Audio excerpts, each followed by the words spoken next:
di pa parang malayo. Pero pag lilingunin mo yung pinanggagalingan, malayo ka na. Hindi mo malalaman kung hindi ka susubok. Ang buhay ay isang malaking sugal. Kung lagi kang takot sumugal sa isang bagay dahil takot kang mawalan, mauubos lang kung anong meron ka. Kung hindi ka mawawalan, hindi ka rin magkakaroon. Kung ano man ang mga desisyon mo ngayon, yun ang magiging buhay mo bukas. Lakasan mo lang yung loob mo. Dahil ang mundong to, aapakan lang ang mga mahihina. Ibangon mo palagi ang sarili mo. Balang araw, magugulat ka na lang na ang layo na pala ng narating mo. Kahit mabagal ang progress, basta may usad at kumikilos ka, okay na yan. Wala tayong magagawa. Ganyan talaga ang proseso ng buhay. Lahat tayo nakakaranas ng hirap. Hindi natin alam kung hanggang kailan tayo dito sa mundo. Kaya mas piliin mo maging mabuting tao.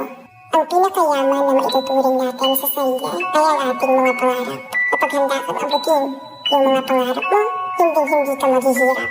Kung lagi kang may pinagdaanan sa buhay or pagsubok, pruweba lang yan na isa kang magiging na sundalo. Sa mga pagsubok, diyan ka aangat, diyan ka babaguhin. Yung tatag mo, kung paano ka mag-ayos ng problema. Hindi ka magtatagal sa mundo. Lubos-lubusin mo na. Gawin mo yung mga bagay na handang iangat ang sarili mo. Huwag mo isipin yung mga sinasabi ng iba at huwag kang panghihinaan ng loob. Dahil lahat ng tao ay may iba't ibang desisyon at iba't ibang sitwasyon.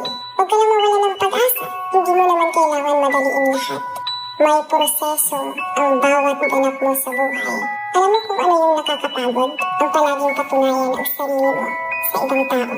Sa mundong to, piliin mo ang hindi magarbo. Keep it low-key ka lang. Simple. Na kahit na alam mo meron ka, hindi ka babaguhin ng pera. Kasi lahat ng yan ay isang pansamantala lang. Pagpatuloy mo lang. Kung may pangarap ka, makakarating ka.